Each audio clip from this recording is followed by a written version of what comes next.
நான் முஸ்தபா அல் மராஹி கிராமத்தில் பிறந்த ஒரு பையன். எகிப்திய கல்வியின் தாரகையாக உயர்ந்த கதை இது. நான் எகிப்தின் மராகா நகரில் பிறந்தேன். என் தந்தை என்னுள் முதல் விதையை விதைத்தார். உண்மையான அறிவு என்பது குரானையும் காலத்தையும் ஒன்றிணைப்பது.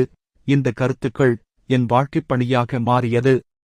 இஸ்லாமிய கல்வி என்பது பழைய மடங்களில் அடைபட்டுவிடக்கூடாது என்பதை உறுதியாக அறிந்திருந்தேன். நான் அல் அசர் பல்கலைக்கழகத்தின் வேந்தராக பொறுப்பேற்றபோது பல புரட்சிகளை செய்தேன். அறிவியல் மற்றும் கலாச்சாரப் பாடங்களை அறிமுகப்படுத்தினேன். பெண்களுக்கு கல்வி வாய்ப்புகளை விரிவுபடுத்தினேன். சுதந்திர சிந்தனையை ஊக்குவித்தேன். எனது கொள்கைகள் இலகுவானவை. 1. குரான் மற்றும் சுன்னத்துடன் நவீனத்தை இணைத்தல். 2. மதவாதத்திற்கும் முற்போக்குத்தனத்திற்கும் இடையே சமநிலை பேணுதல்.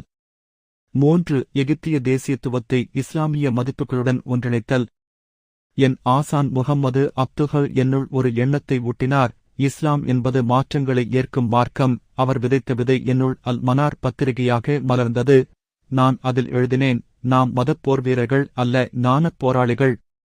நான் எகிப்தின் கல்வி அமைச்சரான் காலத்தில் நான் செய்த முக்கியமான மாற்றங்கள். கிராமப்புறங்களுக்கு கல்வியை எடுத்துச் சென்றேன். ஆசிரியர்களின் நிலையை மேம்படுத்தினேன். மருத்துவக் கல்வியை நவீனப்படுத்தினேன்.